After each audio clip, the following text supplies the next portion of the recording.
Assalamualaikum warahmatullahi wabarakatuh. Berjumpa kembali dengan pembelajaran biologi. Mudah-mudahan tidak bosan-bosan ya. Selalu belajar dan belajar. Long life education, belajar sepanjang hayat. Sekarang sekalian, pada pertemuan kali ini kita akan membahas tentang bab terakhir dari pelajaran biologi di SMA kelas 11, yaitu tentang sistem pertahanan tubuh. Ini kita akan belajar bagaimana sih tubuh ini bertahan dari segala serangan, ya, dari segala gangguan, ancaman dari luar tubuh kita. Oke, baik. Sebelum kita lanjutkan, mari kita awali dengan membaca basmalah bersama-sama. Bismillahirrahmanirrahim. Kita lanjutkan tentang sistem pertahanan tubuh. Apa saja yang kita pelajari di sistem pertahanan tubuh? Kenapa sih kita kok perlu, tubuh kita ini perlu memiliki pertahanan tubuh? Oke, jadi sebagaimana suatu negara atau negeri atau wilayah, maka tubuh atau negara itu juga ada ancaman sebagaimana seperti itu. Tubuh kita juga ada banyak sekali ancaman atau gangguan dari luar tubuh kita yang ingin merusak, ya, yang ingin merusak kerja organ tubuh kita.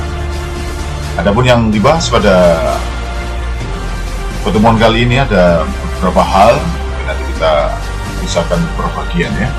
Yang pertama yang kita belajar yaitu tentang macam-macam sistem pertahanan. Macamnya apa saja? Oke, dari yang pertama, dari sistem pertahanan tubuh, kita akan belajar tentang macam-macam sistem pertahanan tubuh. Jadi, sistem pertahanan tubuh adalah semua mekanisme atau semua cara yang digunakan tubuh untuk menangkal pengaruh faktor atau zat yang berasal dari lingkungan yang asing bagi tubuh. Jadi maksudnya tidak dikenali sebelumnya, ya. Jadi asing bagi tubuh. Karena setiap kali ada benda asing yang masuk ke dalam tubuh, pengennya ditolak, ya. Ditolak karena dikhawatirkan berbahaya. Nah, adapun sistem pertahanan tubuh dibedakan menjadi dua macam, yaitu ada pertahanan tubuh tidak spesifik atau non-spesifik, dan yang kedua ada pertahanan tubuh yang spesifik. Apaan tuh? Ada pertahanan tubuh yang tidak spesifik, ada pertahanan tubuh yang spesifik. Spesifik itu artinya apa? Khas, khusus, ya. Oke. Pertahanan tubuh yang tidak spesifik itu digunakan untuk menangkal masuknya segala macam zat atau bahan asing ke dalam tubuh yang dapat menimbulkan penyakit. Jadi gak pilih-pilih, jadi pokoknya semua ada benda asing masuk, maka dia akan tolak, dia akan lawan. Namanya pertahanan tubuh tidak spesifik. Nah, meliputi apa? Nah, pertahanan yang non spesifik itu meliputi diantaranya yaitu pertahanan fisik kelihatan, gitu ya. Berupa apa? Berupa kulit dan selaput lendir. Jadi seluruh permukaan tubuh manusia itu dilapisi kulit. Dan kemarin kita coba belajar tentang indera, bahwa kulit sebagai alat indera, yaitu indera peraba. Nah, di sistem pertahanan tubuh ini kulit sebagai pertahanan non spesifik, yaitu pertahanan fisik. Sama selaput lendir, berarti jadi hampir semua lubang-lubangnya ada di permukaan tubuh kita ini ada lendir-lendir. Mungkin kalau di kulit ada apa ya? Ada keringat, ada minyak itu ya, ada lendirnya. Yang berikutnya yaitu pertahanan kimiawi berupa enzim dan keasaman lambung. Kalau sudah masuk ke permukaan, artinya sebelum masuk ke dalam sel ya. Pertahanan kimiawi berupa enzim. Dalam sudah masuk kalau makanan, nah, di sini juga ada mulai dari mulut terus ke lambung. Pertahanan berikutnya mekanis, yaitu gerakan usus dan rambut getar selaput lendir. Berikutnya adalah fagositosis oleh sel-sel darah putih. Jadi nanti ada sel darah putih yang khusus untuk memfagosit. Fagus itu makan ya, cis proses. Jadi dalam tubuh itu ada sel darah putih yang berfungsi untuk memakan benda asing yang masuk ke dalam tubuh, dimakan, jadi seperti kerjanya makan pada amuk. Berikutnya yaitu ada namanya zat komplement, yaitu zat yang digunakan untuk memusnahkan kuman atau zat asing. Dia zat komplement. Nah, ini pertahanan tubuh yang tidak spesifik.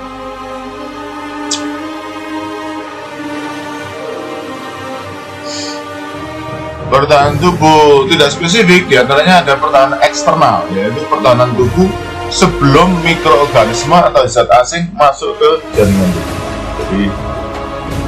Jadi pertahanan tingkat pertama ini atau pertahanan non spesifik ini sebelum masuk ke dalam sel tubuh. Jadi walaupun masuk ke saluran tapi belum masuk ke sel di pencernaan ini ya. Di hidung juga demikian.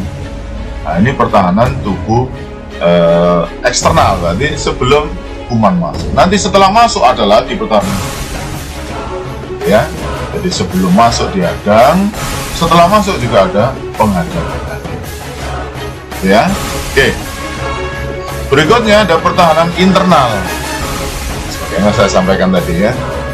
Jadi sebelum masuk dihadang, lah setelah masuk ada lagi, berarti ada namanya pertahanan internal, pertahanan tubuh setelah mikroorganisme atau zat asing masuk ke dalam jaringan tubuh. Inilah pertahanan tubuh tidak spesifik. Jadi dia tidak membeda-bedakan jenis benda asing atau antigen yang masuk ke dalam. Setiap ada benda asing yang masuk, selalu mereka lawan.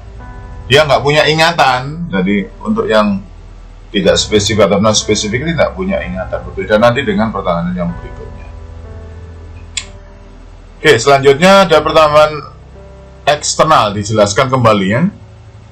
Jadi bagaimana sih kerja dari pertahanan secara eksternal itu? Yang pertama pada kulit ya. Jadi kulit ini melindungi tubuh dari panas, dingin, dan sinar matahari. Tentu sudah sangat paham ya. Jadi di antara gangguan atau ancaman atau serangan yang masuk ke dalam tubuh kita diantaranya yaitu dari suhu ya, panas, dingin, sinar matahari diantaranya ya. Kemudian berikutnya melindungi tubuh dari mikroorganisme yang merugikan. Jadi kulit itu semacam benteng atau tembok yang mengelilingi sebuah negara. Jadi dia memisahkan antara tubuh kita dengan luar tubuh kita, melindungi tubuh dari mikroorganisme yang merugikan. Berikutnya sebagaimana saya sampaikan di awal tadi, minyak dan keringat. Jadi jangan merasa kalau banyak berminyak dan berkeringat itu merasa risih atau apa. Ternyata ini bagian dari pertahanan eksternal kulit ya. Minyak dan keringat pada kulit mencegah tumbuhnya mikroorganisme patogen. Yang patogen loh maksudnya ya, yang menyebabkan penyakit. Jadi sebetulnya di dalam atau di permukaan kulit kita ini banyak sekali istilahnya mikroflora ya, yang bermanfaat, yang membantu justru mempertahankan tubuh dari patogen semacam itu. Lah semakin tahu seperti ini kita akan lebih bersyukur kepada Allah betapa secara diam-diam ya, lembut ya, kita nggak tahu kalau belum belajar ini bahwa kita sudah dilindungi oleh Allah lapis demi lapis. Kalau kita belum tahu, kita nggak ngerti. Mana tidak akan mampu orang bersyukur jika tidak ngerti ilmunya. Nah, kalian sudah mulai mengerti tentang ilmu sistem pertahanan tubuh yang ada di manusia ya.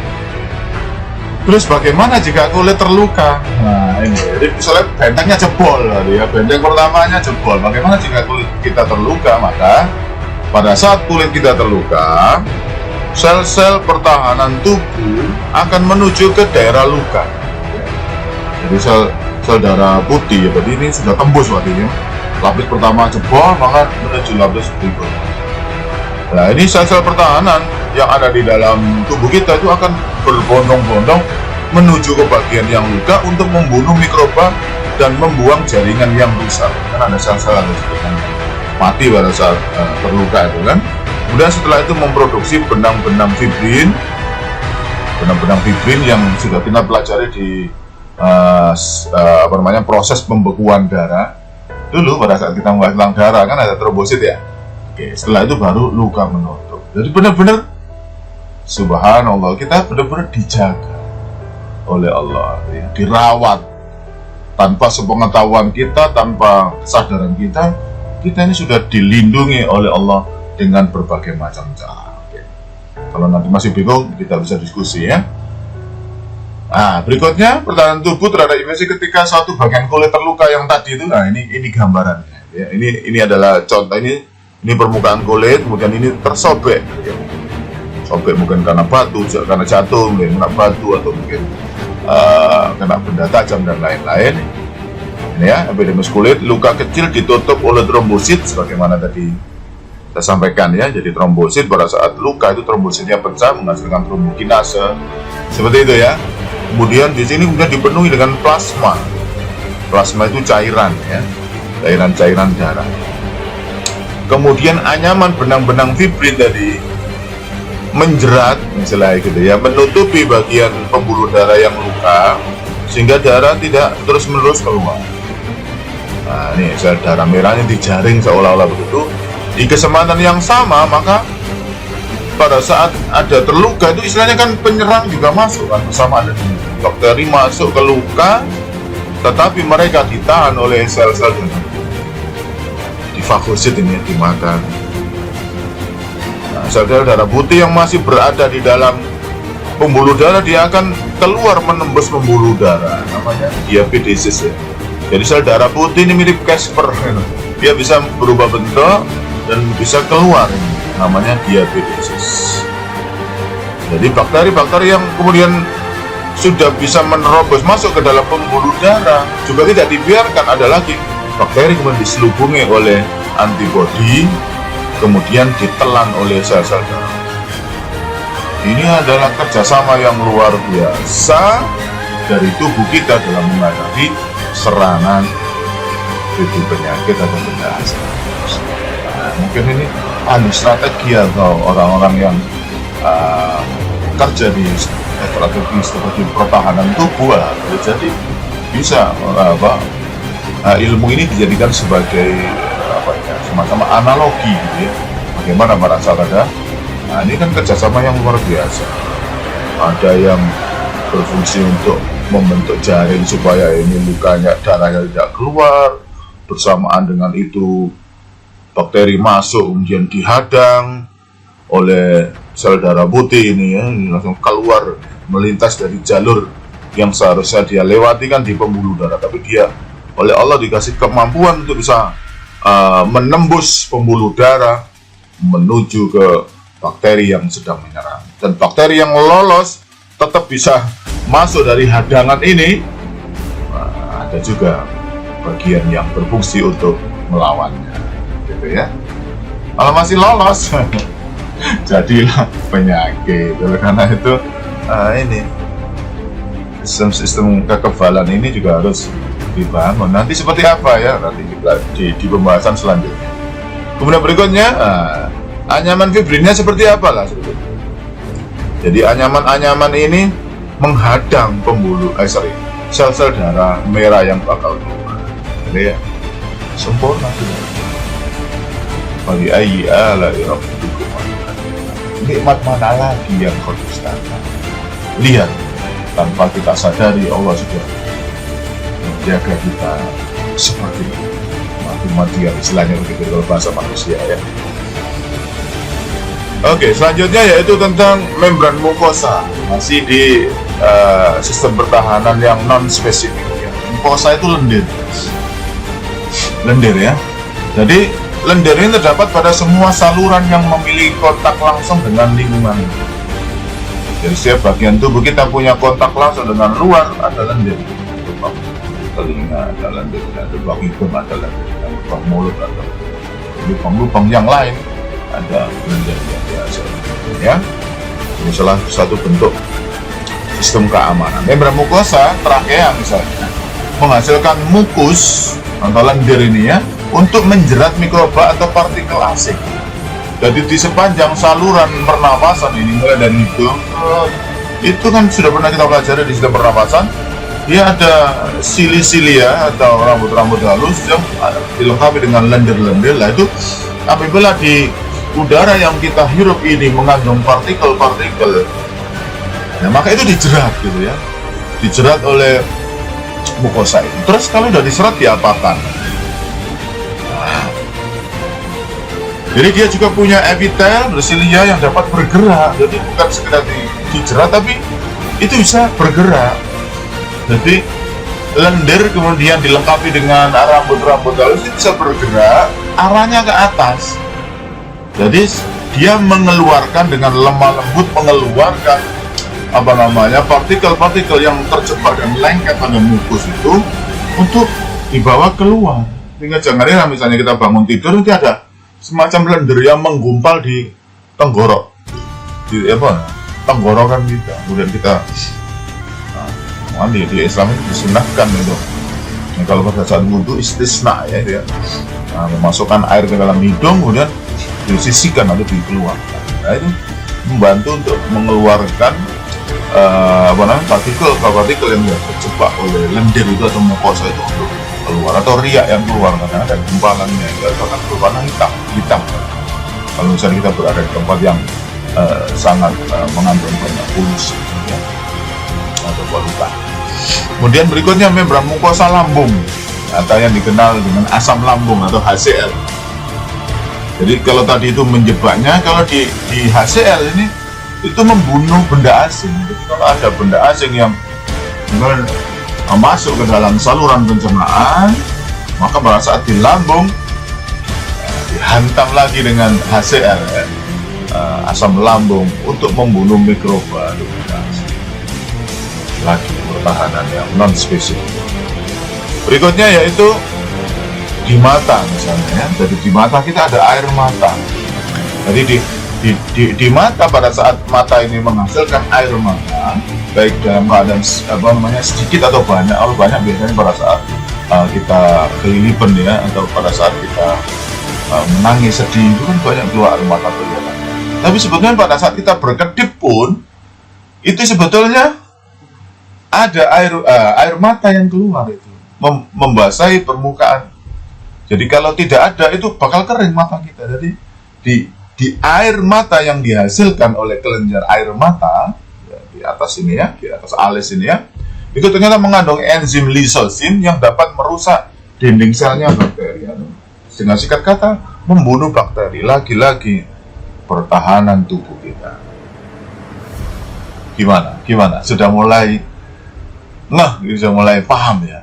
Di betapa perlindungan ini lapis demi lapis itu selalu ada ya. Mudah-mudahan ini semakin menyadarkan kita betapa kasih sayang Allah tiada terbatas ya. Walaupun kita ingkar kepadanya, kita tidak mau taat kepadanya, tapi Allah tetap menjaga secara halus gitu ya tubuh kita ini. Fa bi ayyi ala'i rabbikuma tukadziban. Pertahanan internalnya tadi sudah dijelaskan, ini pakai detail sekali ya. Nah, di antaranya mekanisme penelanan benda asing oleh sel-sel darah putih melibatkan apa saja. Ternyata ini melibatkan berbagai jenis sel darah putih. Ini sudah kita pernah bahas di sistem peredaran darah. Ada namanya neutrofil, ada monosit, ada makrofag, ada eosinofil. Ini kemarin dibahas ya. Jadi neutrofil itu sel darah putih yang tidak menyerap warna ya, netral. Ada monosit ini yang intinya tidak granuler, intinya oto ya, monosit. Ada makrofag ini yang paling besar. Eusin ini yang menyerap warna asam ya, bersifat asam, eosinofil. Nah ini yang fagositnya ya. Nah, ini salah satu diantaranya proses fagosit, di mana ini bakteri ini dimakan oleh makrofag. Jadi sebetulnya penjelasan Pak Kok ini jauh dari yang keadaan sebenarnya sebetulnya ya. Jadi sebetulnya dalam tubuh lebih rumit lagi, lebih luar biasa lagi. Tapi ini yang kita bahas baru berapa lah. Mungkin nanti pada saat mungkin kamu kuliah ambil jurusan kedokteran atau farmasi atau apa, mungkin ada penjelasan yang lebih detail lagi. Memang ini kan ada strata atau tingkatannya, ini masih biasa semacam ini ya. Oke, selanjutnya yaitu respon peradangan. radang atau inflamasi ya. Jadi tanggapan atau respon cepat setempat terhadap kerusakan jaringan yang disebabkan oleh teriris atau tergigit atau tersengat ataupun infeksi mikroorganisme. Jadi radang atau pendarahan atau inflamasi, bengkak, edema dan lain-lain itu diantaranya adalah salah satu bentuk perlawanan tubuh kita terhadap benda asing atau antigen yang masuk ke dalam peradangan atau inflamasi ya. Kulit kemerahan, kemudian terasa nyeri, kemudian panas, bengkak, itu bagian pertahanan ya. Bagi kita yang nggak ngerti bahwa itu pertahanan, kita mengeluh aja itu sakitnya, padahal itu adalah satu karunia yang Allah berikan, mekanisme untuk melawan masuknya penyakit. Nah, ini pada daerah yang terluka dan terinfeksi menjadi kemerahan. Kemudian terjadi dilatasi pembuluh arteriol. Dilatasi itu apa ya? Penampangnya menjadi melebar. Dilatasi pembuluh arteriola, penyempitan pembuluh venula. Jadi arteri itu membawa apa ya? Zat-zat makanan. Arterinya membuka, tapi venanya balik, ya, pembuluh darah baliknya itu menyempit. Jadi ibaratnya semua diborong dengan yang baik-baik, baliknya ya, itu dipersempit, jadi diperlambat akhirnya jalan, nah, semacam itu. Lagi-lagi terjadi secara otomatis. Aliran darah di daerah terluka meningkat masuknya, ya. Peningkatan keluarnya cairan dari jaringan. Jadi sebagaimana digambar tadi ya, dari pada saat terluka maka cairan atau plasma darah itu meningkat di situ. Seperti dia apa ya? Seperti ini disiram gitu ya, supaya bibit penyakit yang mau masuk itu seolah-olah dihadang dengan aliran yang deras supaya dia keluar. Bahkan kalau saya dulu di desa itu, kalau kita sedang kena duri dari kaki kita atau kena yang sering itu kena patilnya ikan gitu ya, bisa lele atau ikan keting ya, itu malah disuruh mukuli, dipukul-pukul, dikeluarkan supaya darahnya keluar, sehingga kemungkinan darah yang bercampur dengan bibit penyakit itu keluar. Bahkan ada yang kalau di film-film sedot itu ya, habis gigit ular itu sedot itu supaya darah yang kemungkinan bercampur dengan bibit penyakit itu keluar. Tapi sebetulnya secara otomatis pada saat darah kita keluar, mengalir keluar itu seolah-olah kayak menolak begitu. Walaupun kita melihatnya atau merasakannya itu sakit gitu ya. Kemudian berikutnya yaitu suhu meningkat, bengkak dan berwarna kemerahan. Jadi meningkatnya suhu pada saat kita terinfeksi itu bagian juga dari perlawanan, karena kebanyakan bibit penyakit kan tidak tahan pada suhu tinggi. Nah, diharapkan dengan suhu tinggi itu bibit penyakitnya kemudian mati. Tapi kadang-kadang ada yang masih kuat.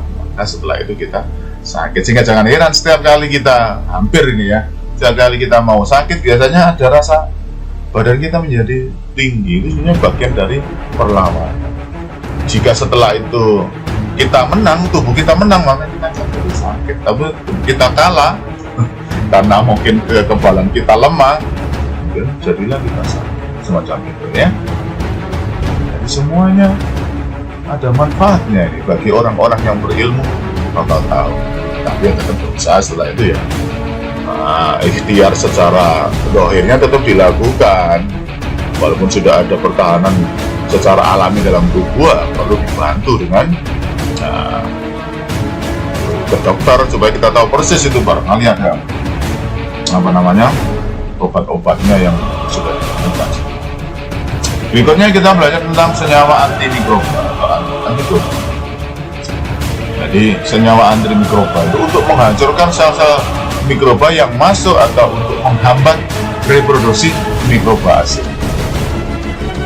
Jadi ada yang sekedar menghambat, ada yang menghancurkan senyawa-senyawa itu. Jadi kalau tadi kan ada sel fagosit, ini ada senyawa yang dihasilkan.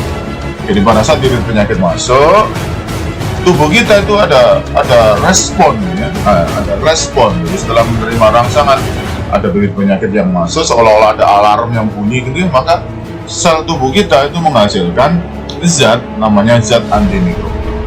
Berupa apa saja? Nah, zatnya ada namanya protein komplement, Yang berikutnya yaitu ada interferon.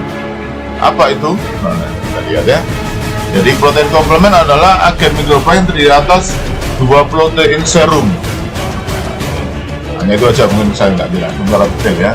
Jadi ada zat kimia yang berfungsi untuk menghancurkan dan menghambat reproduksi mikrofag. Yang berikutnya ada interferon ya, ini khusus untuk virus kalau salah ya. Senyawa kimia yang dihasilkan oleh makrofag, jadi sel darah putih yang namanya makrofag, itu bisa menghasilkan senyawa kimia sebagai respon adanya serangan virus ke dalam tubuh. Jadi sebetulnya kita lagi heboh-heboh tentang virus ya, sebetulnya secara alami tubuh kita juga menghasilkan senyawa antimikrobal. Kalau kita sakit berarti kalah ya. Nah, oleh karena itu pada saat wabah seperti ini, maka hal yang sangat penting bagi tubuh kita adalah bagaimana meningkatkan supaya imun atau kekebalan tubuh kita ini meningkat. Artinya istirahat cukup, olahraga teratur, makan makanan yang banyak mengandung protein itu sangat dianjurkan karena itu nanti membantu proses pembentukan zat-zat antimikrobal. Oke, selanjutnya ini ada sebuah gambar atau ilustrasi bagaimana interferon itu terbentuk dan melawan virus. Misalnya ini pernah kita bahas di bab virus ya. Misalnya ada virus yang mau menyerang sel tubuh kita, maka yang masuk adalah hanya asam nukleatnya saja, bisa DNA atau RNA. RNA-nya disuntikkan ke dalam sel, ini ya. Kemudian DNA-nya atau asam nukleatnya virus ini kemudian menyerang inti sel, menguasai inti sel ini. Jadi gen-gen interferon mulai aktif. Jadi pada saat dia diserang seperti ini, maka interferon mulai aktif. Maka dia kemudian memerintahkan supaya DNA ini membentuk mRNA. Ini di peristiwa sintesis protein ya. Memerintahkan mRNA untuk membentuk molekul-molekul interferon. Jadi pada saat diserang, langsung ini memerintahkan supaya sel inang satu ini membentuk interferon. Walaupun mungkin setelah itu dia mati karena dibunuh oleh virus ini ya, dikuasai. Nah kalau ini dikuasai, kemudian virus ini membentuk virus baru. Misalnya taruhlah ini ada satu yang masih, ini nanti ribuan virus baru yang terbentuk. Tapi dia sudah membentuk interferonnya, ya. Kemudian virus-virus baru ini akan menyerang sel-sel yang lain lagi. Lah, sementara interferon tadi kan sudah terbentuk. Sel inang kedua yang mau diserang ini dilindungi dari virus oleh interferon dari sel yang satu. Nah, ini kerjasama yang luar biasa. Ini berarti kerjasama melalui reseptor kimia ya. Mungkin saya belum pernah jelaskan, atau mungkin nanti di video sebelumnya ya. Ada. Berikutnya, nah dia nih, interferon menstimulasi sel guna mengaktifkan gen-gen untuk protein antivirus. Jadi di sel berikutnya yang mau diserang ini kemudian membentuk gen-gen dan mengaktifkan gen-gen yang untuk melawan proteinnya virus. Protein antivirus menghambat reproduksi. Akhirnya virus ini walaupun ada tidak bisa berkembang. Tapi nanti suatu ketika tubuh kita lemah lagi, berkembang biak lagi. Ya itulah. Maka di dalam tubuh kita sudah mengatakan bahwa dalam tubuh kita itu sudah mengandung, boleh jadi kalau seusia saya begini sudah banyak sekali bibit penyakit yang ada di dalam tubuh kita. Tapi tidak menjadi sakit atau penyakit karena apa? Karena kekebalan kita masih oke, sehingga dia mau berkembang nggak bisa, mau berkembang nggak bisa. Dia ada tapi tidak bisa berkembang. Nah, suatu ketika sistem kekebalan tubuh kita lemah ya, muncul lagi. Ya. Berikutnya yaitu pertahanan tubuh secara spesifik. Karena cukup panjang ya pertahanan tubuh secara non spesifik. Sekarang yang spesifik, pertahanan tubuh secara spesifik atau khusus. Nah, ini yang dikenal dengan namanya sistem kekebalan. Merespon keberadaan sel-sel asing, molekul asing ataupun sel abnormal dengan cara yang spesifik. dilakukan oleh namanya limfosit, khusus sel darah putih yang namanya limfosit. Jadi kalau yang sebelumnya yang non spesifik itu semuanya kayak terlibat gitu ya, semuanya terlibat. Kalau ini khusus. Nah, ini salah satu gambar secara mikroskopis menggunakan elektron ya. Nah, ini adalah salah satu bentuk limfosit T ya. Limfosit T. Limfosit ini kemudian dibagi menjadi beberapa macam ya. Berdasarkan fungsinya, ada limfosit B dan limfosit T yang sangat berperan pada pertahanan tubuh secara spesifik atau khusus. Limfosit B dihasilkan oleh sumsum tulang. Banyak. Tulang mana? Tulang belakang. Jadi di setiap tulang-tulang kita itu dalamnya ada sumsum. Sementara limfosit T dihasilkan oleh kelenjar timus. Ya, kelenjar timus. Mari kita pada saat membahas tentang kelenjar endokrin ada kelenjar timus ini ya. Oke, demikian tadi pembelajaran kita tentang sistem pertahanan tubuh kita, lagi-lagi sistem pertahanan bukan penyerangan ya. Nah, ini kita hanya bertahan menghadapi segala hambatan, ancaman, tantangan, gangguan dari luar tubuh kita, dan alhamdulillah Allah sudah menyiapkan semua sistem pertahanan. Kita tinggal mengupayakan untuk meningkatkan sistem kekebalan ya. Oke, demikian bisa saya sampaikan. Saya mohon maaf atas segala kekurangan dan kekeliruan. Mudah-mudahan apa yang kita pelajari yang pertama bisa menambah wawasan, menambah pengetahuan, menambah keimanan kita kepada Allah, betapa kasih sayang Allah tiada berhenti. Terima kasih. Alhamdulillahirabbil alamin. Assalamualaikum warahmatullahi wabarakatuh.